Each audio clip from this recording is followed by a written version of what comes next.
दान है, एक चरण और बाकी है और 4 जून को वोटों की गिनती है। मैंने और हमारे परिवार ने अपना मतदान किया है और मैं सब देशवासियों से, जहाँ भी चुनाव चल रहे हैं, तमाम हरियाणा वासियों से, हमारे सिरसा पार्लियामेंट के सभी साथियों से ये विनती और प्रार्थना करूँगा कि वो ज़्यादा से ज़्यादा संख्या में मतदान करें। हमेशा पिछले अगर 3 बार का देखें तो सिरसा ने सबसे ज़्यादा मतदान पूरे हरियाणा के अंदर किया है और उम्मीद के अनुरूप मैं समझता हूँ कि इस बार भी सबसे ज़्यादा मतदान यहाँ होगा। लोकतंत्र का ये पर्व है और इस बार देश ने मन बना लिया है कि हम तीसरी बार देश का प्रधानमंत्री आदरणीय नरेंद्र मोदी जी को बनाएंगे। देश बनाने के इस चुनाव में हर व्यक्ति, चाहे वो फर्स्ट टाइम वोटर है, चाहे हमारा किसान मजदूर है, गरीब आदमी है, चाहे वो मध्यम वर्ग है, चाहे हमारे कर्मचारी साथी हैं, छोटे छोटे दुकानदार साथी हैं, पूरा आज जो हमारा सामाजिक ताना बाना है वो एक सूत्र में पिरो करके, अभी मैं अंदर सुन रहा था, लोग कह रहे थे जी हमारी पहली वोट तो देश को है। तो जैसे कहते हैं कि पहली रोटी गाय को, पहली सैलरी माता जी को और पहली वोट भारत माता को, यानी कि देश को। तो देश को अगर सब वोट देंगे तो पूरी दुनिया के अंदर जैसे मोदी जी ने नाम रोशन किया है पूरे भारतवर्ष का, आज चीन, पाकिस्तान, बांग्लादेश की हिम्मत नहीं होती कि वो हमारे गलत निगाहों से देख सके। आज ख्याति पूरे इंटरनेशनल स्तर पर है, तो पूरी दुनिया की नज़र इस चुनाव पर है, देश देश की नहीं है। और जितना मजबूत जनादेश के साथ मोदी जी तीसरी बार देश के प्रधानमंत्री बनेंगे, उतना मैं समझता हूँ कि हमारा वर्चस्व पूरी दुनिया में होगा।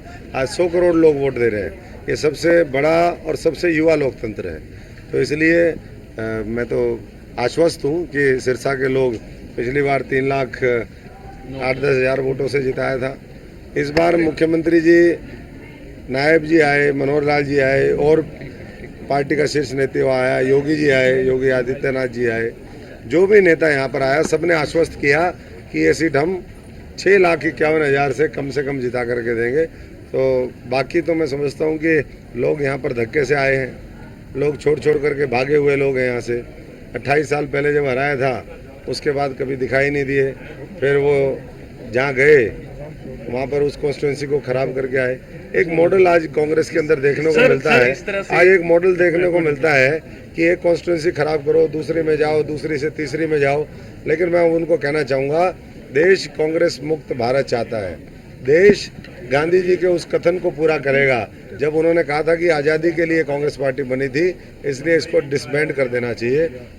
तो आज इस चुनाव में वही देखने को मिलेगा और ऐसे लोगों को अब पाकिस्तान के अलावा मुझे नहीं लगता कि कोई और जगह उठ सकती। सर 2014, 2019 में जिस तरह का माहौल था, 2024 में आपको लगता है कि भारतीय जनता पार्टी 400 पार का नारा दे रही है, लेकिन जिस तरह से विपक्ष इकट्ठा है, लगता नहीं थोड़ा मुश्किल है इस बार? 400 पार भी नहीं होगा, 200 पार भी नहीं होगा, ये मुश्किल है थोड़ा। ये लोग वो हैं जो मुंह में राम रखते हैं और बगल में छुरी रखते हैं। वैसे तो ये राम के अस्तित्व को ही चुनौती देने वाले लोग हैं। तो ये आपस में भी कोई, मुझे नहीं लगता ये परिवार कोई एक साथ है।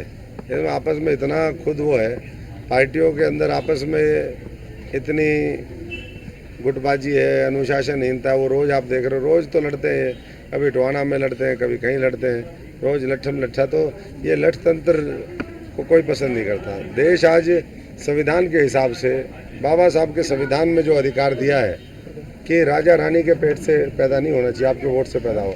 मैं समझता हूँ पूरा देश आज अपना जो प्रतिनिधि है, आज के समय का राजा तो नहीं कहूँगा मैं, लेकिन जो जनसेवक है वो अब परिवारवाद से पैदा नहीं होगा, चाहे कहीं भी हो।